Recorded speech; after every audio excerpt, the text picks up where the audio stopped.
तो है और क्या योजना है? देखिए, ये परंपरागत बहुत पुरानी नदी है और सिरसागंज के दोनों तरफ, एक तरफ सिरसा नदी तो एक तरफ बागगंगा नदी का प्रवाह होता था। लेकिन समय काल व्यतीत होते होते ये पूरी तरह केवल नाम ही नाम रह गया था, कुछ बचा नहीं था।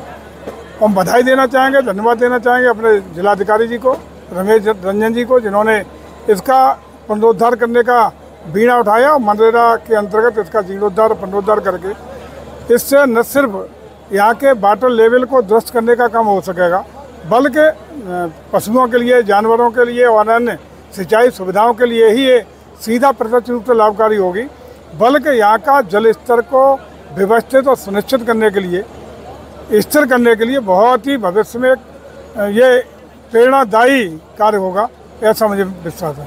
सर, ऑपरेशन सिंदूर अब बंद हो चुका है। बंद नहीं हो गया ऑपरेशन सिंदूर जारी है, अभी बंद नहीं है। तीसरे देश की मध्यस्थता हुई है इसमें? किसी कोई मध्यस्थता नहीं, दुश्मन देश गिड़गिड़ाया, उसके डीजीएमओ ने, हमारे डीजीएमओ को पैरों पे गिर के युद्ध विराम का निवेदन किया। उसके बाद परमाणु हथियार को भयभीत होकर के अमेरिका को लगा कि भारत का अटैक जो परमाणु शस्त्रों के भंडार के पास हुआ है पश्चिमात से, उससे भयभीत अमेरिका हुआ और दोनों ने मिलकर के भारत से निवेदन किया और इस शर्त पे हुआ है कि ये गोली उधर से चलेगी तो गोला चलेगा।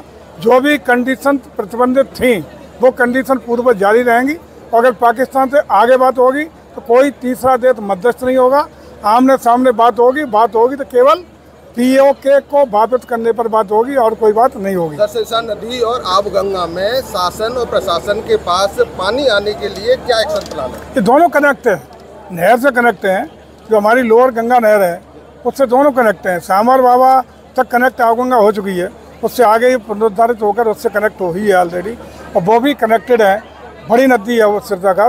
दोनों के कनेक्ट होने से और इसको नंबर एक, बाढ़ का जो प्रभाव होता था अगर ज़्यादा बढ़ता तो वो रुकेगा और पानी की उपलब्धता रहने से पशु पक्षी जीव जंतुओं को, जानवरों को, पालतू जानवरों को पानी मिलेगा, इरिगेशन की प्रत्यक्ष लाभ मिलेगा। और सबसे महत्वपूर्ण बात है, क्षेत्र में तबाही की स्थिति थी, जहाँ आप खड़े हैं या 300 फीट नीचे जल स्तर चला गया है, जहाँ ट्यूबवेलों में भी पानी देना बंद कर दिए हैं, वहाँ वाटर लेवल ऊपर आएगी, सुधार होगा तो निश्चित रूप से आगे खेती बाड़ी की संभावनाएं बलवती बनी रहेंगी।